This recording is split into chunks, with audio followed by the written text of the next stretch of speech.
a través de la orina.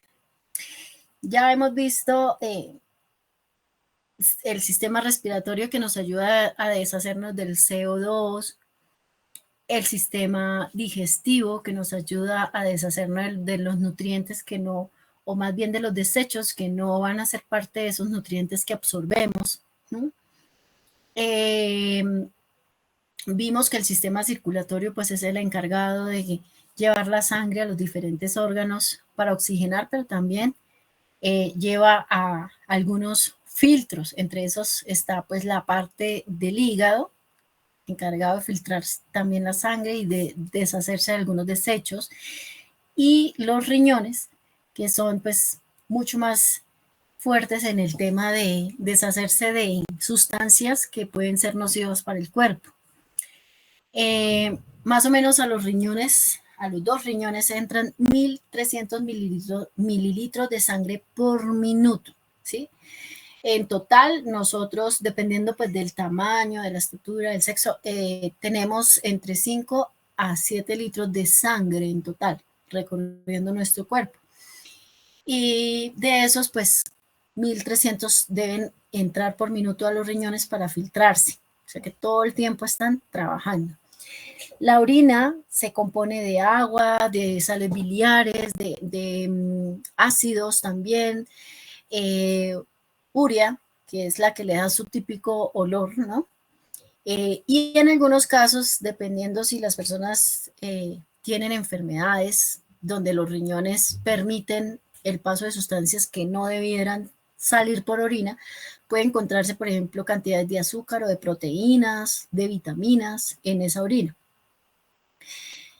La concentración, o sea, qué tan concentrada está la orina, ¿sí? Si la vemos muy, muy amarillita o menos amarillita, depende de varios factores.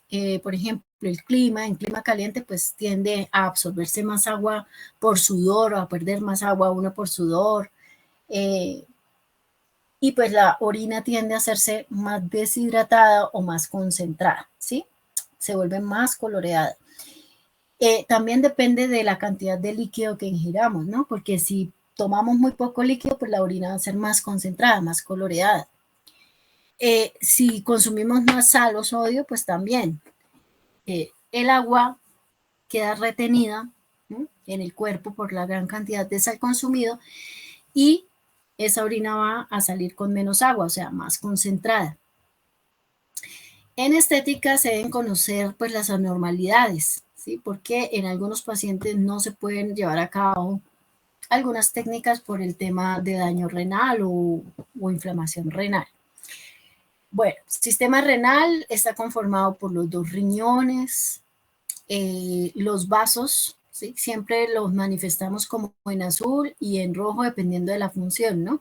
Entonces tienen arterias renales y venas renales. Por las venas ingresa la sangre de otros tejidos llena de sustancias que no deben estar ahí, o sea que ya son como desecho, ingresa a los riñones y por las arterias va a salir ya filtrada la sangre limpia para los órganos diferentes del cuerpo.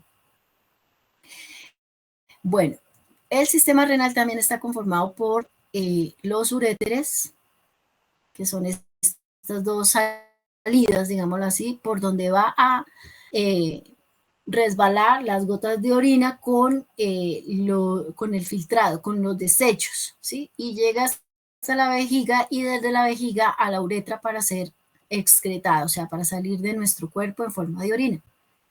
Bueno, estas amarillitas que vemos aquí como grasitas son las glándulas suprarrenales, pero esas cumplen una función diferente de orina. Entonces, por eso no las mencionamos. El riñón, un viejo, digamos, un recorderis rapidito. El riñón por dentro está conformado por una corteza renal, ¿sí? Que es todo donde vemos estos colores, vasos sanguíneos, y está la cápsula renal también, ¿cierto? Que es la que la envuelve, y tenemos la médula renal, que es como el centro. Bueno, así como para entender de forma fácil, la vena renal, decíamos que trae la sangre contaminada, y va a llegar a toda la parte interna, tanto de corteza como de médula renal, para finalmente llegar a estas unidades mínimas. No sé si se la alcanzan a ver en color negro, como una pequeña asa ahí, con un puntico. Eso se llama nefrona. La nefrona es la unidad más pequeña o básica de la función renal, ¿sí? Así como los alvéolos era la función, la unidad respiratoria básica, aquí es la nefrona. Entonces, por la nefrona van a ingresar pues toda la sangre con los, digamos que contenidos que ya no nos va a servir para el cuerpo, y ahí es donde realmente se ejecuta la filtración. Entonces aquí se va, a través de la nefrona se van a reabsorber las sustancias que sirven, y las que no sirven pasan a la circulación venosa para posteriormente, digámoslo así, de la circulación venosa salen esos residuos que nos sirven para formar la orina. Y la que sí sirve va para esta circulación arterial, que va a llegar hasta la arteria renal y de ahí para el resto de órganos. Entonces la nefrona es la que escoge, la que selecciona lo que se queda y lo que no se queda. Y lo que no se queda se va para formación de orina. Aquí en estas, digamos que cálices, les dicen a estas unidades, a estos organelos, y de ahí empieza pues a absorber agua para formar la orina a través de los famosos uréteres, que van a llegar posteriormente a la vejiga y de ahí sale. Entonces, pues la función de los riñones, formar la orina, sacar esas sustancias que nos sirven a través del filtrado, ¿no?, que hacen, y también ayudan a la regulación del volumen plasmático. Recuerden que nosotros en la semana pasada hablamos que a nivel de los vasos sanguíneos, digamos que hay sustancias para mantener la presión arterial de manera adecuada, ¿cierto? Entonces, los riñones pueden absorber agua cuando está como muy bajo, por así decirlo, el líquido a nivel de los vasos sanguíneos, y retienen agua y por lo tanto no permiten que uno orine tanto, ¿sí? Porque se requiere el agua a nivel de los vasos sanguíneos. Y al contrario, cuando hay como un incremento en esa presión, los riñones pueden deshacerse de agua para bajar esa presión. Entonces, por eso son reguladores del volumen plasmático y de la concentración. También ayudan a controlar el pH de la sangre. Y fuera de eso producen algunas hormonas como la eritropoyetina, calcitriol y una enzima denominada la renina.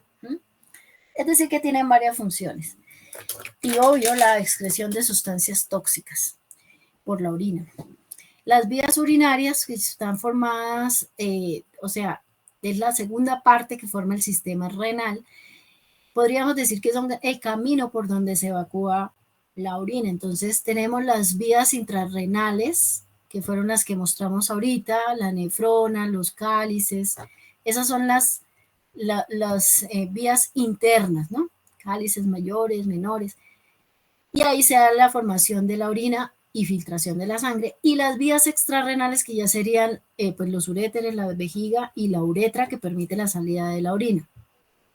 Ahora es importante algunos términos para poder entender un poquito más el funcionamiento del riñón.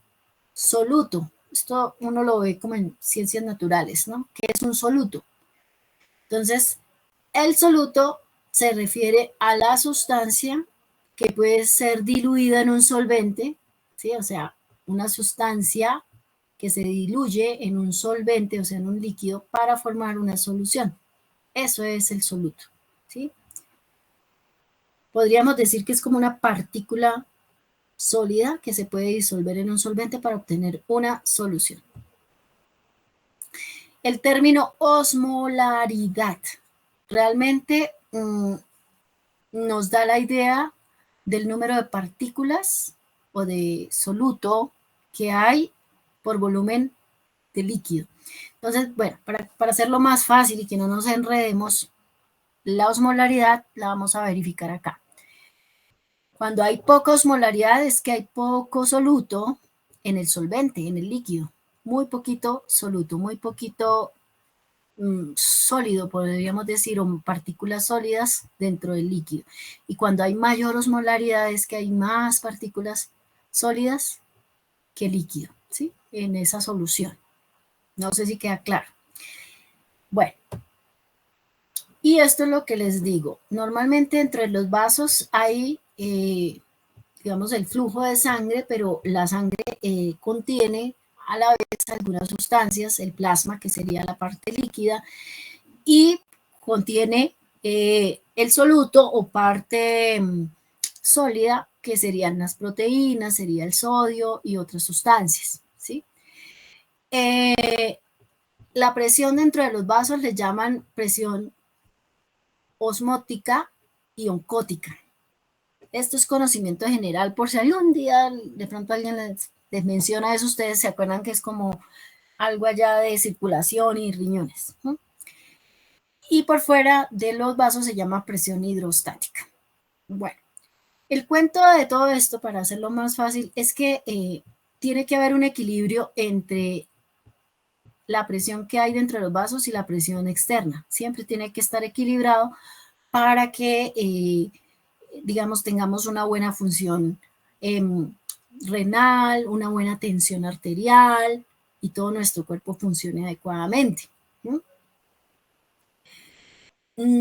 Pero cuando hay un desequilibrio, por decir algo, usted pierde mucho sodio o pierde proteínas de los vasos sanguíneos, pues lógicamente está perdiendo esas moléculas que deben estar en equilibrio con el líquido o plasma en los vasos. Y si eso sucede, si hay muy poquitas moléculas, empieza para mantenerse el equilibrio a salir líquido de los vasos hacia la parte externa, ¿sí? Porque hay muy poquito soluto, muy poquitos sólidos, sodio, proteínas, etcétera. Entonces, para mantener el equilibrio, empieza a botar el agüita. O viceversa, si hay mucho contenido aquí sólido, tiene que entrar el agua desde el exterior hacia el vaso sanguíneo para mantener siempre un equilibrio. Y en eso también ayuda el riñón. Recuerden que el riñón tiene la capacidad de absorber o de excretar agua con la orina. Entonces, cuando se necesita más líquido para los vasos, el riñón absorbe o más bien no deja perder por orina tanto líquido para que pueda ingresar a los vasos y mantenerse el equilibrio. Entonces, el sistema urinario regula el volumen del plasma a través de algunos mecanismos que son evidentes y estos son los que nosotras tenemos que evaluar. Si la persona tiene muchísima sed, pues algo raro está pasando, ¿cierto? Si la persona está con una temperatura muy elevada, o sea, sobre 37,9 grados centígrados, es decir, de 38 grados para arriba, se llama fiebre, algo raro está pasando. Si la persona no está orinando o al contrario orina mucho, algo raro está pasando y hay que mirar el estado de hidratación de la persona, ¿sí? Que no tenga los labios resecos, la boca reseca, que si llora no hayan lágrimas, eso es como raro porque pues normalmente si hay buena hidratación, las lágrimas salen fácilmente cuando alguien llora. Si eso no pasa es porque hay deshidratación. ¿Listo? Entonces, bueno, esto ya lo expliqué. Tiene que haber un equilibrio siempre en los vasos. Bueno, otro término es el sodio, es la misma sal dentro de la sangre, ¿sí? Y el espacio extracelular. El sodio cumple muchas funciones importantes, ¿sí? Y se necesitan unas cantidades relativamente pequeñas para mantener todo en control. Por ejemplo, él ayuda en la regulación de la presión sanguínea, ¿cierto? Es decir, que si hay mucho sodio en sangre, la presión se va a subir y si hay poquito sodio en sangre, la presión se va a bajar porque la arrastra agua hacia afuera. ¿Mm? Y el mecanismo que tiene el cuerpo es que el riñón, si se salió mucho el sodio, no hay casi sodio, el riñón tiene que absorber agua para tratar de mantener otra vez el equilibrio aquí porque se salió el sodio, ¿sí? Bueno, entonces el sodio sí influye en el tema de la tensión arterial, en retención de líquido a nivel renal, sí, lo que estamos hablando, en la transmisión neuronal. Por eso si se pierde mucho sodio o se gana mucho sodio, el sistema nervioso puede llegar a afectarse, y lo mismo el tejido muscular, no solamente los músculos en general, sino el cardíaco. Por eso, importante que el sistema renal nosotros, dentro de los usuarios, veamos que está pues con un funcionamiento normal, ¿sí? Bueno, otro término, albúmina, eso es una proteína que transporta en la sangre, normalmente, o sea, está en la sangre, pero es encargada de transportar sustancias. Entonces, la albúmina puede transportar medicamentos, puede transportar ácidos grasos, sales biliares, etcétera. Y la albúmina es otro de los sólidos de la sangre, ¿sí? Lo que estábamos hablando. La sangre tiene plasma, que es el líquido, y tiene sodio, tiene albúmina, o sea, proteínas, otras sustancias que entre los dos, líquido y soluto, tienen que mantener un equilibrio. Si se pierde el sólido, pues entonces inmediatamente el riñón empieza a hacer su tarea para tratar de equilibrar aquí. Si se pierde líquido o sólido, cualquiera de los dos, el riñón va a estar ahí pendiente para tratar de que la cantidad de agua o de soluto esté equilibrada, ¿sí? Se pierda o no se pierda. Bueno, entonces la presión oncótica, la verdad, la da esa albúmina.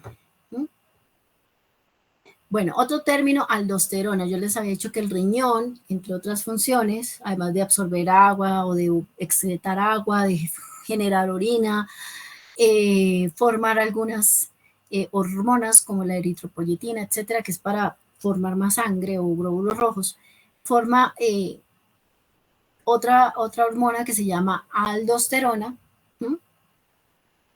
Y digamos que ayuda a que el sistema renal mantenga la cantidad de líquido como debe ser, o sea, que no orine demasiado, que se mantenga el equilibrio en los vasos, etcétera. Bueno, esa aldosterona, digamos, normalmente tiene la capacidad de retener sodio. ¿Mm? Eso es un eje, le llaman, el eje renina, angiotensina, aldosterona. Eso no me interesa que se lo aprendan, simplemente, básicamente yo les traigo esto es como para que ustedes conozcan que el riñón, junto con el cerebro, tienen la capacidad de producir ciertas sustancias, o bien sea para retener sodio o para retener agua, o al contrario, para excretarlo. Entonces, por ejemplo, hay otra que se llama la antidiurética, su nombre lo indica, antidiuresis, es decir, que no deja que la persona orine tanto. Ella es encargada de retener agua cuando se necesita, antidiurética. Vasopresina es la misma antidiurética, es lo que estamos hablando. Entonces, encargada de ayudar a que el riñón no orine tanto, ¿sí? Antidiurética. Absorba más agua porque el cuerpo lo está necesitando. Por decir alguna persona que casi no ha comido, que se está deshidratando, pues requiere que esta hormona antidiurética no orine tanto para que se absorba y pueda estar en la sangre la cantidad adecuada para la circulación. Lógico, estos son mecanismos, digamos, que tiene el cuerpo para un momento dado equilibrar y salvaguardar la vida, pero si no se hace algo, por decir algo, es una persona que está perdiendo mucha sangre, una herida o algo así, este sistema se dispara para tratar de ahorrar agua y que a nivel circulatorio siga llegando la sangre a los diferentes órganos, pero si sigue la hemorragia, pues por más que este retenga, va a llegar el momento donde no hay de dónde más sacar esa posibilidad de vida, ¿sí? Y pues fallece el paciente. Son mecanismos de alerta y que están ahí pendientes que todo el equilibrio de tensión y de todo esté bien.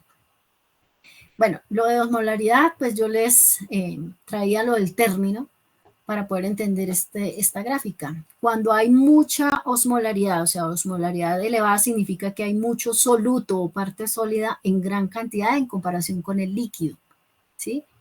Entonces, si hay una osmolaridad elevada, eso es un, digamos que como una alerta para el cerebro, donde dice, uy, esto está como muy rico en sustancias sólidas, la sangre está muy rica en sustancias sólidas, le falta agua. Entonces el cerebro emite la señal para la formación de la hormona antidiurética o vasopresina y se la manda a los riñones y ellos no generan tanta orina, sino absorben agua para tratar de equilibrar este soluto que está en mucha cantidad, trayéndole más agua. O sea, siempre tiene que estar equilibrado. Básicamente para eso es esas diapositivas. Entonces, aquí, conclusión, el riñón ayuda a que haya una regulación del líquido, no solamente dentro de los vasos sanguíneos, sino también en el espacio extracelular, ¿sí? Disparando la hormona antidiurética y controlando la cantidad de sodio a nivel del cuerpo. ¿Mm? Por eso, pues, digamos que el sistema renal ayuda a ese control, no solamente con ese mecanismo de la antidiurética, sino también al retener más agua, pues la persona va a sentir más sed, la temperatura se pone alta, hay menos micción o orina, ¿sí? Para tratar de mantener el estado de hidratación. ¿Listo?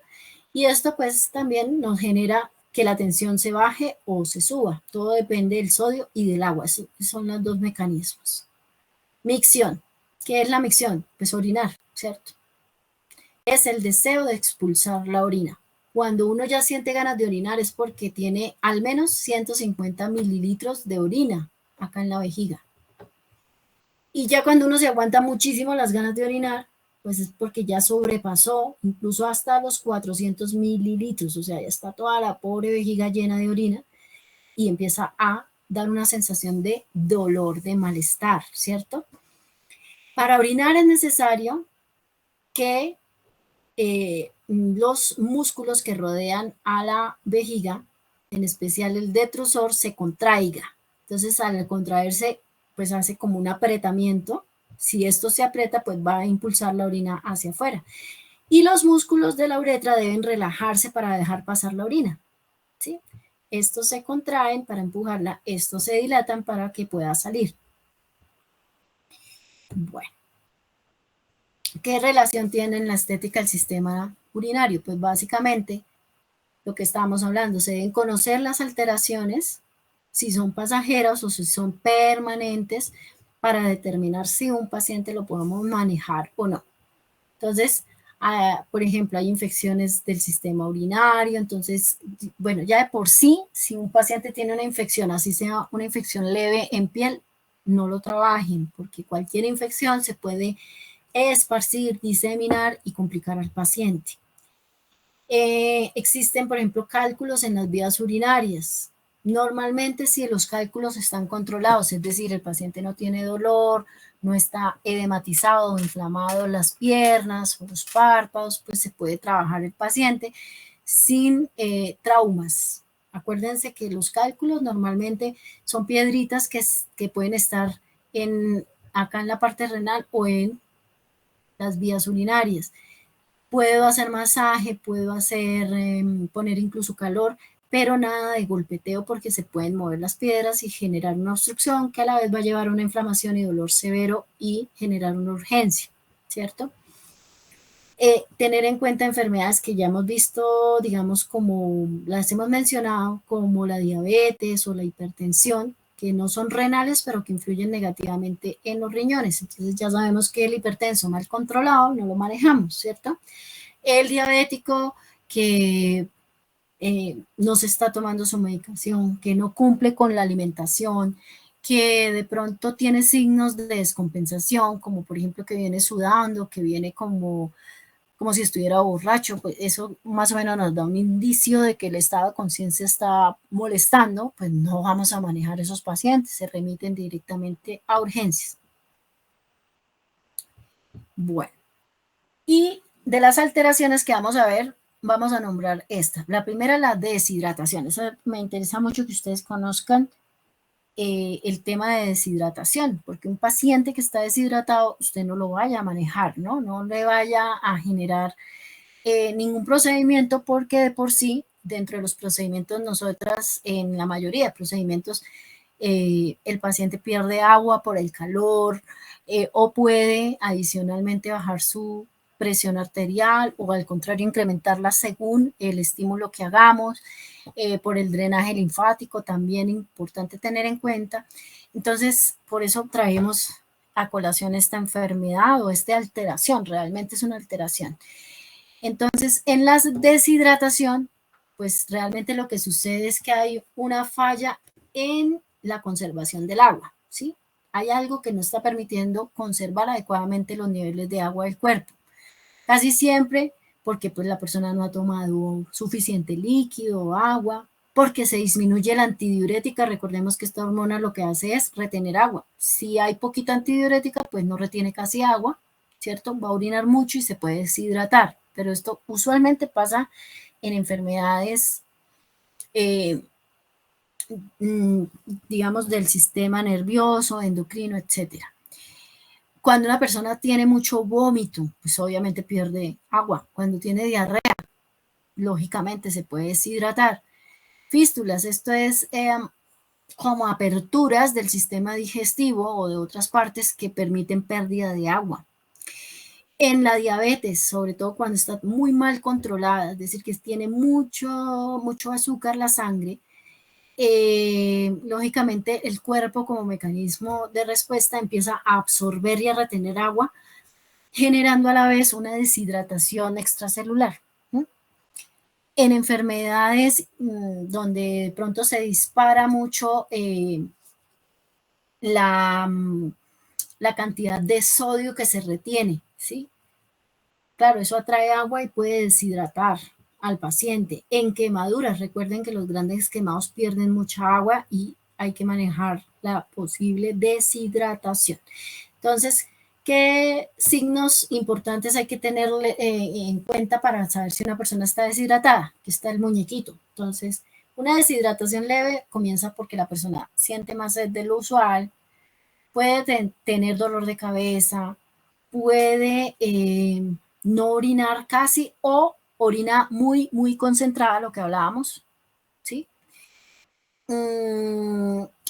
Palpitaciones, porque el cuerpo empieza como a hacer mecanismos para procurar que la deshidratación no lleve a una falta de oxigenación.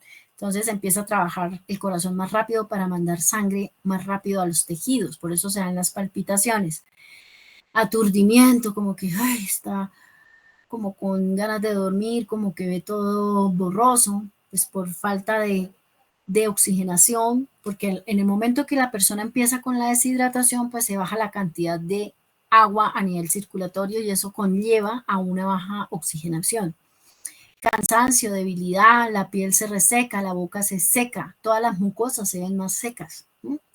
Esto es una deshidratación leve, no manejen pacientes ni siquiera con deshidratación leve, porque con los procedimientos que nosotras realizamos el paciente se nos puede deshidratar y nos vamos para una deshidratación severa que sí puede tener complicaciones mucho más importantes a nivel de neurológico, renal, etc. Entonces, en la severa el paciente va a manifestar una sed extrema, ya podemos ver estado de conciencia alterado, es decir, que ya no está respondiendo ni siquiera a los estímulos, le hablamos y no responde. Puede haber una ausencia de orina, ya no está orinando, un mareo muy fuerte, la piel ya no está tan seca, sino fría, porque ya la circulación está fallando, húmeda, latidos mucho más rápidos, la tensión se nos empieza a bajar por la deshidratación y una respiración rápida. Entonces, esto es lo que debemos nosotros verificar siempre. Por eso yo les decía, chicas, es importante tomar signos vitales a los pacientes y no solamente en la primera intervención que hagamos, sino en todas. Porque perfectamente con los signos vitales nosotros nos damos cuenta si el paciente está estable o no. Y si hay falla en alguno de los signos vitales, es mejor decirle al paciente que no lo vamos a manejar y que pida consulta urgente, ¿no? Bueno.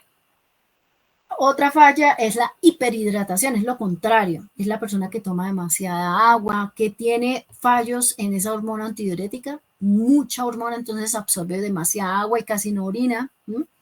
Entonces la hiperhidratación también es mala, ¿sí? Porque aumenta la presión, disminuye la cantidad del soluto, o sea, de sodio, que como dijimos es muy importante para el mantenimiento del sistema nervioso, del cardíaco, etcétera, ¿sí?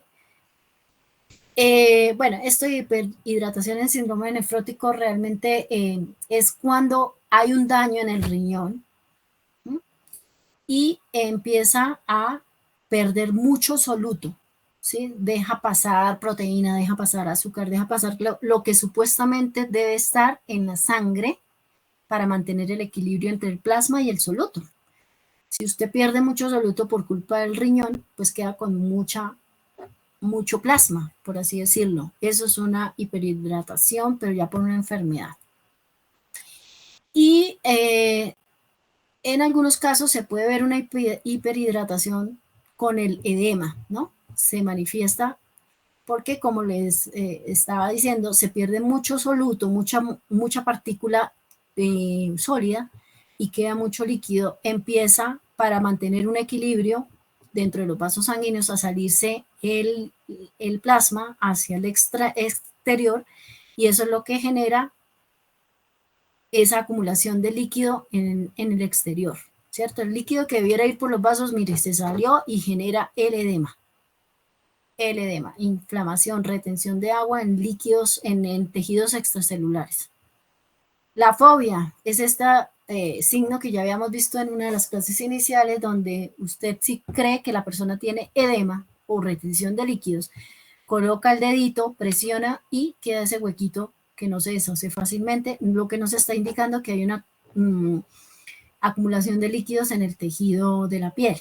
Y eso habla de edema. Un paciente hematizado no lo manejamos nosotras, lo mandamos a urgencia. Esto es lo que les decía, si el riñón tiene un problema,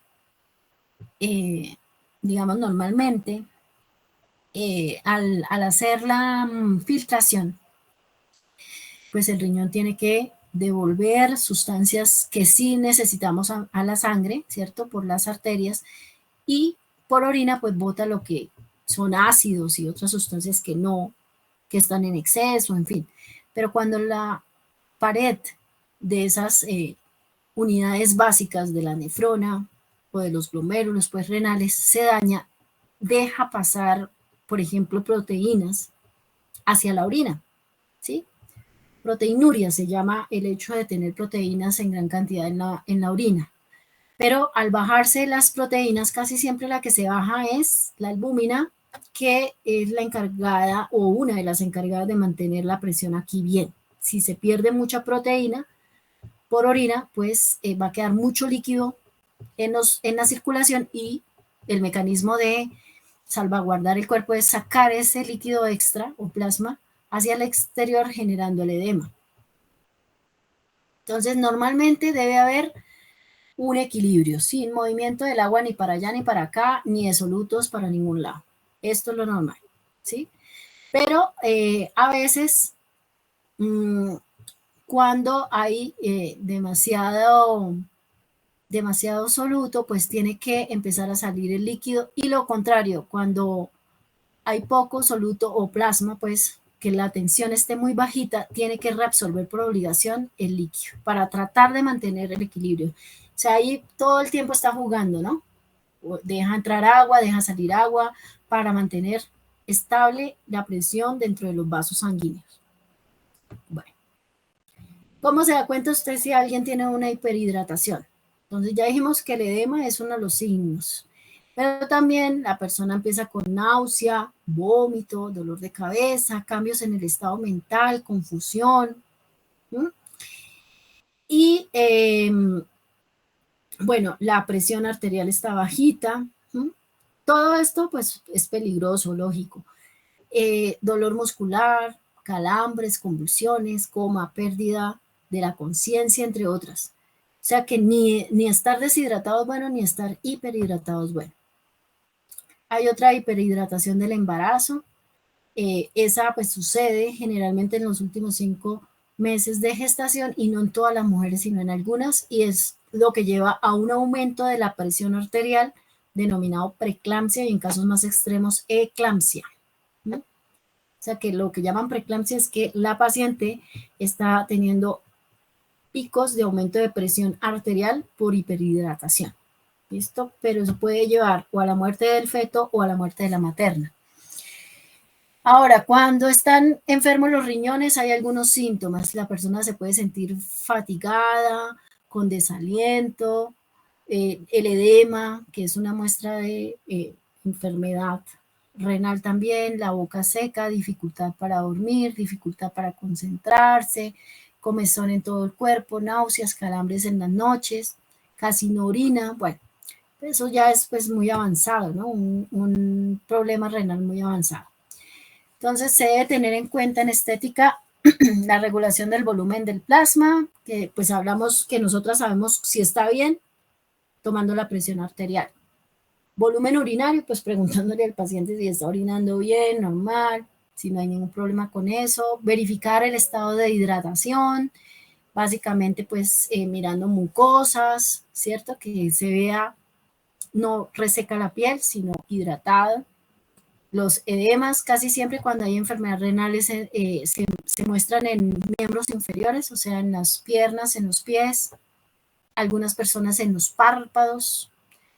Sed, lo de la orina, que es muy importante preguntarlo, ¿cómo está usted orinando, bien o no? Y la presión arterial. O sea, por eso yo les digo, deben preguntar esas cosas. ¿Tiene sed, demasiada sed, pues se siente bien, está orinando normal? Y verificar signos vitales. Eso nos da a nosotras la idea de si tenemos un paciente normal para trabajar o no. Acá nuevamente, ¿qué puede presentar una persona con problemas renales? Fatiga y debilidad generalizada, hinchazón o edema de las extremidades, necesidad frecuente urgente de orinar, náuseas, vómitos, pérdida del apetito, pérdida de peso involuntaria. Cuando están muy avanzados los problemas renales, se genera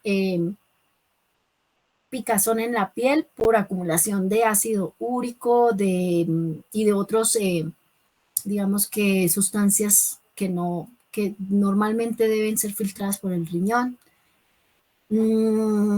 Bueno, cambios en la cantidad y aspectos de la orina, dificultad para concentrarse, dolores de cabeza, calambres, alteraciones del sueño.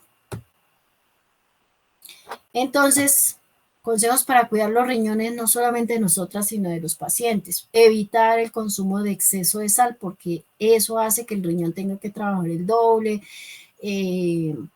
pues como absorber más agua para mantener el equilibrio. Mantenernos adecuadamente hidratados sin exagerar tampoco, o sea, tomar agua, pero hay personas que abusan, ¿no? Entonces, evitar porque la hiperhidratación también es mala. Hacer ejercicio apropiado según la edad y condición física. Asistir periódicamente a un chequeo de médico general porque pues ahí nosotros miramos exámenes básicos que nos permiten ver la función renal y no fumar. ¿Listo? Bueno, y para terminar, este ejercicio sencillito. También es verificar aquí en el texto de la izquierda cuál puede ser la respuesta correcta. Entonces participemos, no hay problema si nos equivocamos. ¿Cuál será la falla en los mecanismos de conservación del agua? O sea que se pierde mucho. Deshidratación. Ajá, correcto. ¿Y cuál será el fallo en la regulación de la ganancia de agua? Es decir, se está ganando mucho agua. Hiperhidratación. Listo, perfecto, chicas. Entonces, más o menos ya pues quedó claro todo el tema de sistema digestivo y sistema urinario. ¿Qué debemos ver y evaluar en esos pacientes? ¿Cuándo los podemos y cuándo no los podemos trabajar? Bueno, deben seguir haciendo su trabajo juiciosas porque les cuento que ya está en la 6ª clase y son 8. Después de la 8ª clase se da una semanita para recoger trabajos. Entonces todo debe ir al día para que no se nos atrase la tarea. Segundo, lo otro que les quería comentar es que como hay un festivo la próxima semana, se nos atraviesa preciso para la clase, tenemos o debemos ponernos de acuerdo todas para ver cuándo hacemos esa clase, ¿sí? Ustedes me dirán si el día viernes, antes de irse a Semana Santa, para que nos quede la clase ahí dentro de la Semana Santa, o cuándo puede la mayoría, porque esa clase nos toca hacerla sí o sí, o tocaría en Semana Santa. Ustedes me dirán.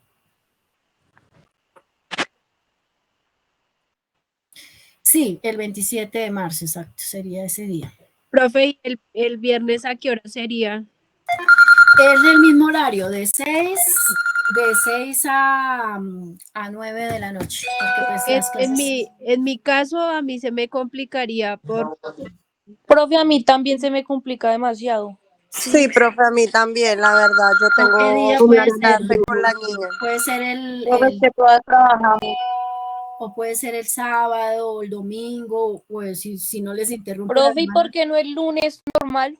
Pues Sí, el esa era lunes mi que es propuesta también. Si ustedes no tienen problema, el lunes festivo también en podríamos hacer. festivo, pues yo Sí. no tengo problema. Sí, profe, es Sí, mejor el lunes. sí, es mejor, profe, porque la verdad el fin de semana se nos complica. Ah, bueno, perfecto. Pues entonces, pues me da mucha vergüenza con ustedes incomodarlas ese festivo, pero No, profe, antes mejor que nos incomode ese día. listo. Entonces, perfecto. Entonces, de hoy en 8 nos encontramos a las 6 de la tarde. Espero verlas a todas. Si van de paseo, pues lleven su celular. Y bueno, nos encontramos, si Dios quiere, entonces a través de ese medio. Y bueno, lo que les decía, seguir trabajando porque ya sería la séptima clase de hoy en 8 y la última de hoy en 15 días y no nos dan sino 8 días para recoger el trabajo. ¿Listo? El día 13 de abril sería la evaluación. No quiero que se asusten. Yo estoy muy contenta con este grupo, con estos dos grupos, porque han sido muy juiciosas, han venido, han preguntado, han estado muy firmes pues con la clase. Entonces, tranquilas con la evaluación porque es una evaluación muy sencilla. Ese día el día pues de la última clase yo les informo cómo va a ser, pero les cuento que si ustedes van haciendo el trabajo va a ser muy sencillo para ustedes desarrollar esa evaluación, muy sencillita y es personalizada, o sea, con cada una nos vamos a encontrar y es muy sencilla, pero pues espero verlas entonces en estas dos últimas clases que faltan y bueno, con el trabajo también, porque pues eso nos da la mitad de la nota. Cualquier duda, cualquier pregunta a la hora que necesiten, con todo gusto yo les contesto por el WhatsApp, si les da pena por el del grupo, pues por el personal, yo no tengo problema con eso. Lo que ustedes necesiten, estoy a su orden. Y ya les envío la información hasta la clase de hoy, la sexta clase, para que ustedes tengan todo el temario. Espero entonces poderlas ver el próximo lunes. Un abrazo para todas. Gracias por... Ay, profe, Gracias, qué pena querida. interrumpirla. Profe, muy Feliz amable. noche. No, con todo Profe, gusto. qué pena. Soy No. Melissa. Es que yo no escuché cuando llamaste a Lista.